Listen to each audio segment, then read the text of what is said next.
For homeowners that want to figure out the tech later, you're making a big mistake. And if you change your mind later, it's too late and it's going to cost you more money and it's never going to look as good as if you consider it in the first place. I'm Mohsin Lakhani, and this is the show where we get real about what it takes to own, maintain, and love your home. From renovations to raising a family, legal insights to mental health, no topic is off limits. This is about real people, real value, and real conversations to help you live better, right where you are. Each week, I sit down with trusted experts, service professionals, and local changemakers to bring you the strategies, stories, and solutions that make homeownership easier. This is the Ontario Homeowner Show. Let's go. Mr. Andrew Valyear, thank you so much for joining us on the Ontario Homeowner Show. How are you? I'm good, Mohsin. Thanks for having me. My absolute pleasure. I'm excited to talk to you about smart home automation, about Uplink home automation systems. Tell me about you. Tell me about your business and how you're helping homeowners.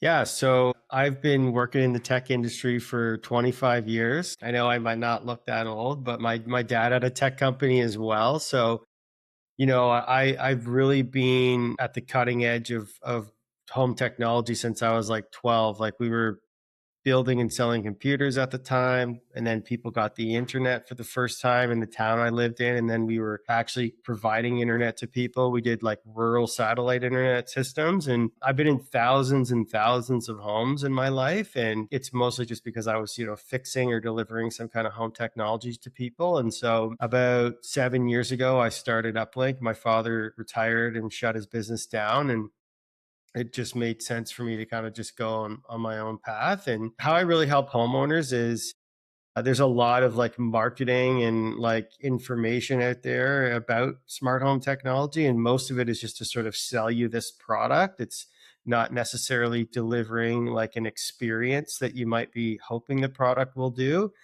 And so I really help my clients to understand their vision. And then I can tell them like exactly what sort of product or system they're going to need to achieve that vision. And then I have a team of technicians that will go and install that system properly in their home so that it's going to work amazing for them and actually give them the experience they want.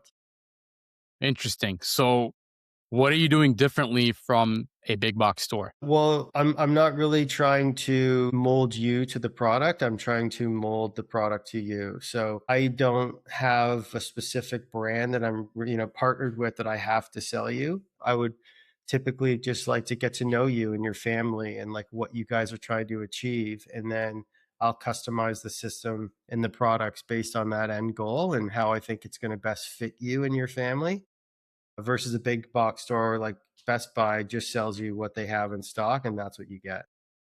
Amazing.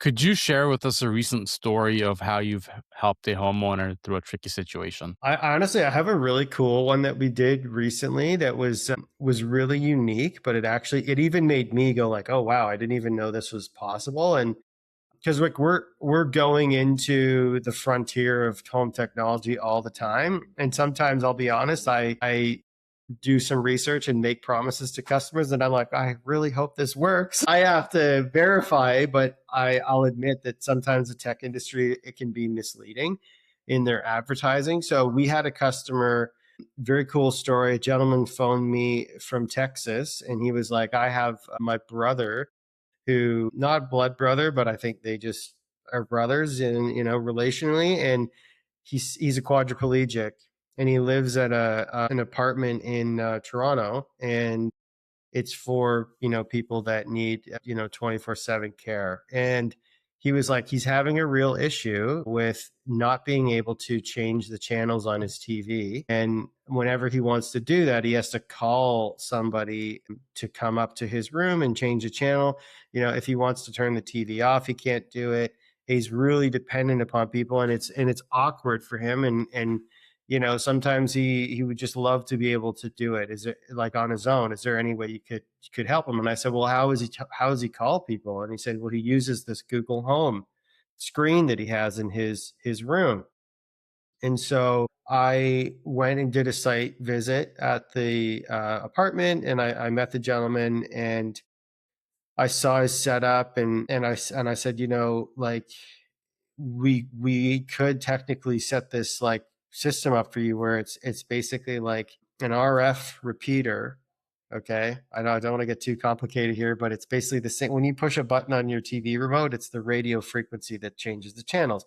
So this repeater actually allows itself to be controlled by Google Home or Alexa or Siri. And Mm, so we connected that to his TV and then integrated it into his Google Home system. And then we preset a bunch of routines in the Google Home system so that he could say, "Hey, Google, channel up," and it would actually change the channel up. So, and those commands would be like basically for a button press on a remote. And so we basically just sat with him, asked him like what channels he liked, what typically did he, do with the TV, an example of just really trying to understand the client's needs. And then we programmed this smart RF repeater, integrated into his Google Home. And then we were like also changed all the light switches to be smart in the apartment as well so that he could actually on off his lights. And it worked great.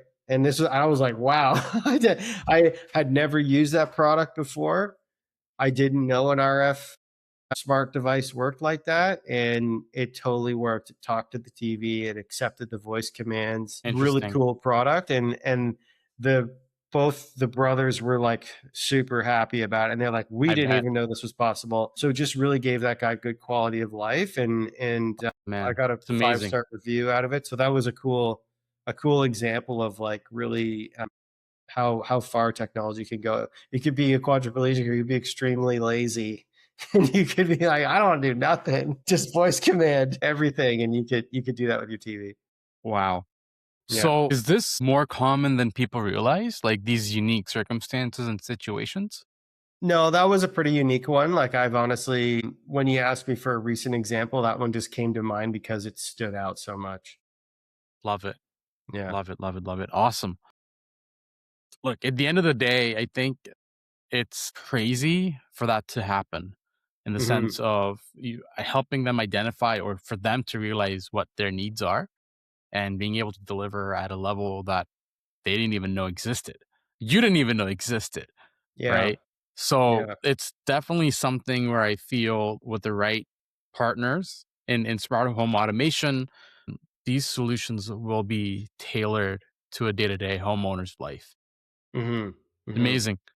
So speaking of the day-to-day, who do you feel is your ideal client? Yeah, I find that my ideal client tends to actually be other entrepreneurs, or like C-suite people that are very busy. They want to, just make their home do more for them, and they're interested in technology already. They see the value of it, but they don't want the frustration of setting it all up. Mhm. I'm never going to try to convince somebody who doesn't like technology to get it in their home. So generally, they are already curious and they've played around a little bit enough to realize, wow, what I want to achieve is actually going to be quite difficult and I need some help. That's generally where I find the sweet spot for me because they'll appreciate it and they'll appreciate the time spent with me clarifying everything. Right on. Because I'll talk about my experience. We have smart bulbs and smart Okay. switches. Yet my folks will refuse to use turn on the lights or Hmm. or the sensor. They're gonna physically turn off the light or turn it back on. And it bothers me, but I guess it's like they enjoy it that way and they're used to that ability, right? Yeah. Whereas, for somebody like me, I need the peace of mind. Okay, I don't even have to stand up to go turn off the lights or dim the lights or whatever. Cool. What do you wish homeowners understood more? Like, is there some form of a myth that just keeps seeing popping up or misunderstanding homeowners have? Yeah, I would say probably the number one thing that is a myth is that everything is Wi-Fi now and that Wi-Fi is good enough for all of your smart home devices. That's totally a myth and not true. Tell me more. Well, here's what most people don't realize is that, all of the stuff that you're going to put in a smart home does like rely on Wi-Fi to some extent. But as soon as you get like 10 feet away from your modem, your signal's already degraded by 50%. And I would argue that the vast majority of Canadians are actually like struggling with terrible signal inside their homes and they don't realize that. So why do these homeowners keep making the same mistake? It's because again there's this miscommunication from the big telecom companies where they'll give you these like plug-in like, boosters that they just plug into an electrical outlet. But Hmm. the irony is that like that device relies upon a good Wi-Fi signal in order for it to work. And how is it possibly going to make your Wi-Fi better if it also doesn't have a good Wi-Fi signal? Right? Interesting. It's just a myth because it's just like say I had a booster in my room here plugged in, my router's over in the basement corner of my house. Hmm. Well, I'll have a 5-bar signal on my phone because it's showing me the connection between my phone and the booster that's 6 feet away from me, not the actual connection to my modem in the basement. Right. Right. So this is why like you need to have wired boosters in your home, like with an Ethernet cable that goes back to the modem. And you also need to make sure that things that you rely upon like heavily, like your computer or your TV for streaming or, security cameras, make sure that those actually have a wire run to them. Interesting. Yeah. So when it's done right, what ends up happening? You don't have issues. It works properly. You don't waste money. Like imagine, somebody broke into your home or broke into your car in your driveway and you go and you check the footage and you're like, "Oh man, the camera died because the battery was empty and I forgot to change it." I've had that happen to customers. Or they had a Wi-Fi camera and they don't realize that the recording quality is weaker on Wi-Fi and also has like times where the Wi-Fi just cuts out. It's not a constant connection. It's a wave that's going up and down. That's why you could do a signal test on your Wi-Fi right now, most, and you get a different speed both times, right? It's always fluctuating. So all of a sudden you're like, oh man, there's like that 10 seconds of video footage where the guy looked at the camera, footage is gone. It just doesn't exist. This doesn't happen when you have a wired camera system. Things don't buffer when you're connected with a wire to the network. It's totally a different experience. Amazing. Wow. Okay. So from what I'm understanding here, it's not complicated unless you choose to make it complicated, right? Yeah. But then Yeah, it's also it's relatively get wired stuff to make your life easier. Get wired connections to make your life easier. But I don't have yeah. the wiring in my space, so what happens then? And I'm stuck with a Wi-Fi connection. Yeah, so you can always still run wires. Like my technicians run wire every day at homes, and there's really creative ways that they can still do it and have it be hidden so it's not going to make your home ugly. Like, for example, they can come outside and go behind an eaves trough and then go and enter into the soffit of your second story and get Hmm. into the attic.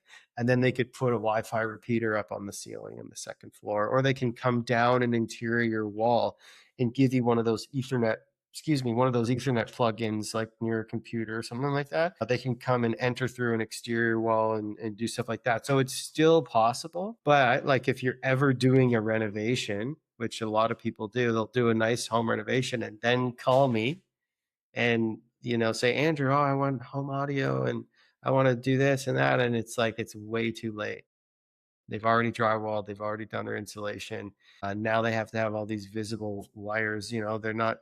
They'll be seen in some spots. Again, we try to hide them as best we can, but it's like if you're doing a reno, run the cabling just like you run your electrical, your HVAC system. This stuff should be built into the home. It's part of the infrastructure now. It's not going away. It's only going to be something we rely. It's a huge mistake. Smart home wiring is just as important as your electrical and HVAC system now, and it's going to be something that we're going to rely. Mm. So what's the solution for this? Well, I don't shameful plug. The solution is to actually talk to somebody like me. So, like I think if you are doing a rental, like I offer consulting services, it doesn't mean that you have to get my technicians to come and actually do the work if you want to do the work yourself. But there's a lot of misleading information in the tech industry. And if you chat with a guy like me, I will give you the blueprint for what you should do in order to achieve the dreams that you have for your home renovation.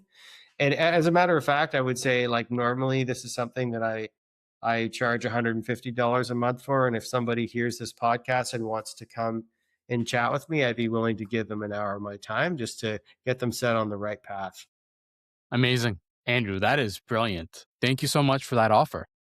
Yeah, yeah, I'd happily extend it to your guests for sure. Amazing. So, beyond just the installation, Andrew, how does Uplink help homeowners? Yeah, so we offer consulting, design, installation of smart home technology. So for example, I have a client right now that's building a new home, and he's come to me and he said, Andrew, I want speakers in my kitchen. I'm going to have a pool in the backyard. I want to have some, speakers out there, but like, what do they do? What do they have to hook onto? And I'm like, well, there's speakers that look like rocks. There's speakers that look like planters. And so I sort of help the client to take all of these visions that they have for their home technology, and then I point them in the right direction. Like I do things like, one of the most important things you should consider when building a smart home is what ecosystem you're going to use to control everything. That's the first question you have to answer. And a lot of customers, I'll say it to, and they go, oh, I didn't know that. Right, they'll buy like this light and this doorbell and this camera, and none of them are actually able to integrate together. Yeah, And I'm guilty of that. I look for the sign that's compatible with Apple HomePod or HomeKit, right, right? right. And I see that, I'm like, yes, it's going to work. And turns out that sometimes it doesn't. Then I just have to configure Siri separately for that.